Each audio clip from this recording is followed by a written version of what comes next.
Vamos a hablar ahora de política. El cardenal Osoro va a participar el próximo lunes en un retiro virtual internacional de Semana Santa para dirigentes sociales y políticos y sus familias, organizado por la Academia Latinoamericana de Líderes Católicos. Desde Santiago de Chile contamos con su director general, José Antonio Rosas. José Antonio, muchas gracias por atendernos y por el madrugón.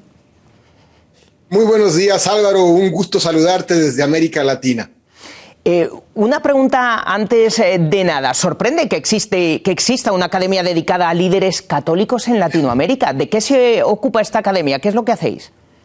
Pues mira, tenemos ya más de 10 años de existencia. Nació en Santiago de Chile. Hoy estamos presentes ya en 10 países de América Latina y nació como una respuesta al llamado que han hecho los papas.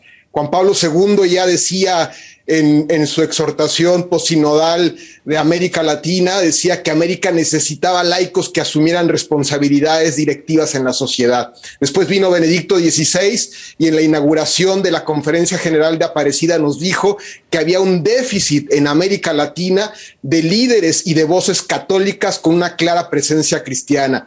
Y el Papa Francisco lo ha acentuado mucho más, la necesidad de que tengamos líderes que asuman responsabilidades directivas en la sociedad, pero con una clara personalidad cristiana. Así nació nuestra academia. Ya tenemos hoy día más de 10,000 exalumnos en los distintos países.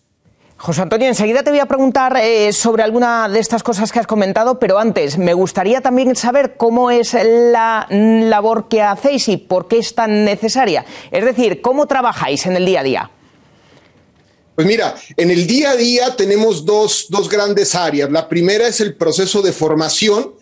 Tenemos distintos programas desde el nivel adolescente, desde los muchachos de 15 años de edad que tienen inquietud por el servicio público, que tienen inquietud por el servicio, que tienen aptitudes de liderazgo. Son programas de formación que van desde los 15 años hasta los 35 años de edad.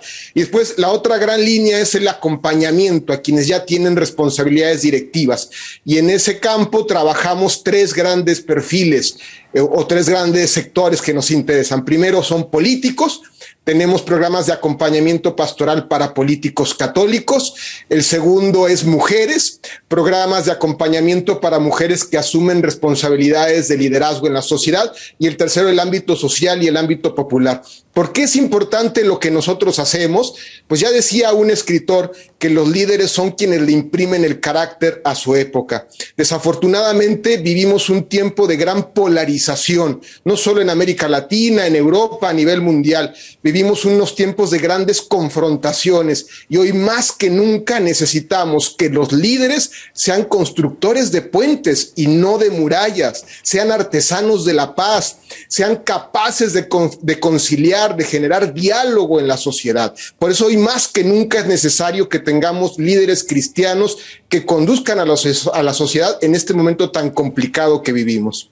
Bueno, de hecho es verdad que desde fuera las cosas se ven de forma distinta, ¿no? Por ejemplo, aquí en Europa vemos las cosas de forma diferente a cómo las veis allí.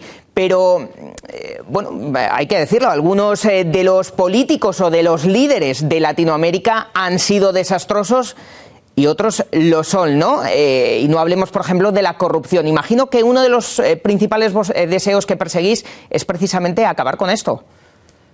Definitivamente. De hecho, en la última encuesta del Latinobarómetro, que es el centro de estudios que mide la opinión pública a nivel de toda la región, le preguntaban a la gente si confía en la clase política y el 90% de los latinoamericanos decía que no. Y esto se debe a que tenemos 15 jefes o exjefes de Estado que están en procesamiento o están en la cárcel por delitos de corrupción.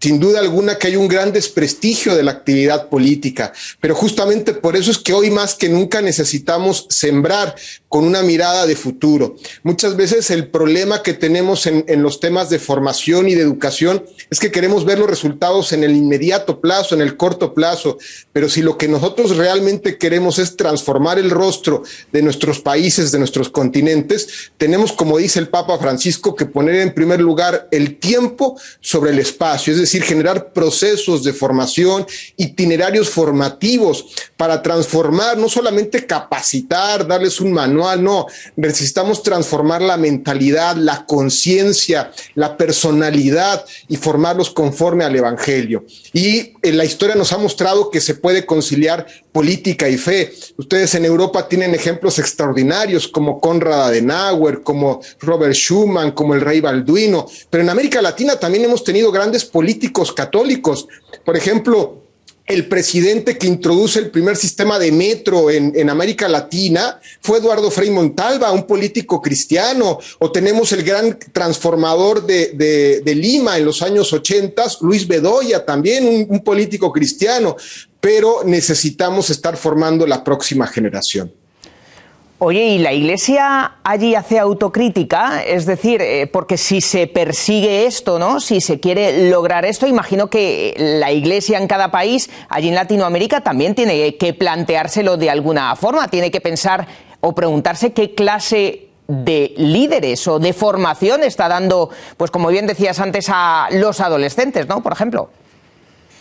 Sí, bueno, como iglesia, todos, incluyendo los laicos, hacemos una autocrítica. Dejamos de formar líderes desde hace muchos años, o una deformación de la comprensión del liderazgo.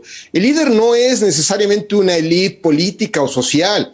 El líder es aquel que es capaz de influir en el entorno, en su comunidad, desde el servicio. Eso es lo que tenemos que estar formando nosotros, personas que sean capaces desde el servicio e influir y transformar sus comunidades. Y para eso también es muy importante el perfil de liderazgo. Necesitamos líderes, así como el Papa Francisco dice que necesitamos pastores con olor a oveja. Necesitamos líderes y dirigentes políticos con olor a pueblo. Y no me refiero al populismo, me refiero a líderes que vivan la realidad, los problemas, las preocupaciones que vive la gente común y corriente. Cuando un dirigente político vive en una burbuja alejado de las problemáticas cotidianas, obviamente que está desconectado de los problemas de las personas. Necesitamos poner en el centro no a las grandes ideologías, necesitamos poner en el centro a las personas concretas, a los pobres, a los que están sufriendo. El próximo lunes, 29 de marzo, el cardenal Osoro, ¿no? Es cuando va a participar en este encuentro virtual con la Academia, con vosotros. ¿Por qué y de qué va a hablar exactamente? Bueno, en este contexto, dentro del acompañamiento que hacemos a dirigentes políticos de América Latina y ya de otros países, de otros continentes, anualmente ofrecemos un retiro para políticos cristianos y sus familias, no únicamente dirigentes políticos, sino también sus familias. Hace 2 años iniciamos con estos retiros de forma presencial, a partir de la pandemia lo hemos tenido que cambiar a forma virtual y el próximo lunes a las 16 horas de España, el cardenal Osoro va a dirigir este retiro. Es un retiro de 3 horas y media, donde el centro va a ser la meditación de la vocación de Zaqueo. Es una experiencia muy bonita porque participan dirigentes políticos de muy distintos países. Hasta este momento ya tenemos 200 personas inscritas.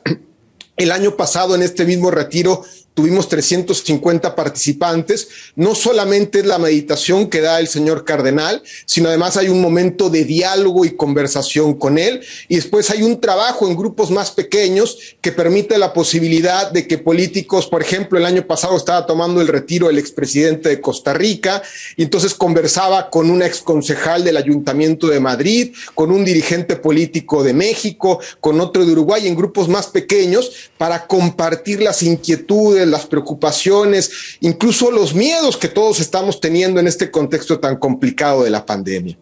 Me gustaría terminar con una pregunta, José Antonio, que ya nos has contestado más o menos antes, pero me gustaría que nos dieses, digamos, el titular. ¿Es posible ser político y católico?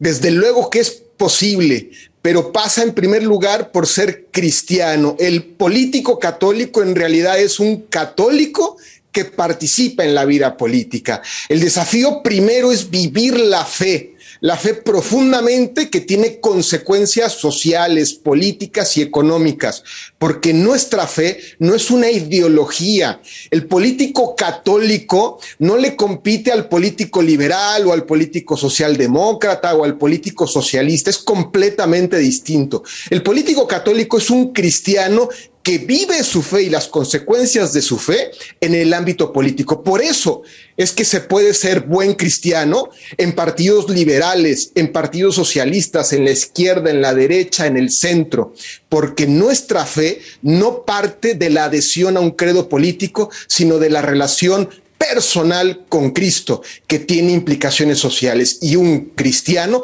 puede vivir su fe en cualquier espacio político o social. Pues José Antonio Rosas, director general de la Academia Latinoamericana de Líderes Católicos, muchas gracias. Interesantísimo todo lo que nos has contado y de verdad ojalá podamos volver a hablar y un poco profundizar todavía más en esto que, como digo, me ha parecido interesantísimo. Gracias de nuevo por ese madrugón. Un fuerte abrazo. Gracias, Álvaro. Igualmente, hasta luego.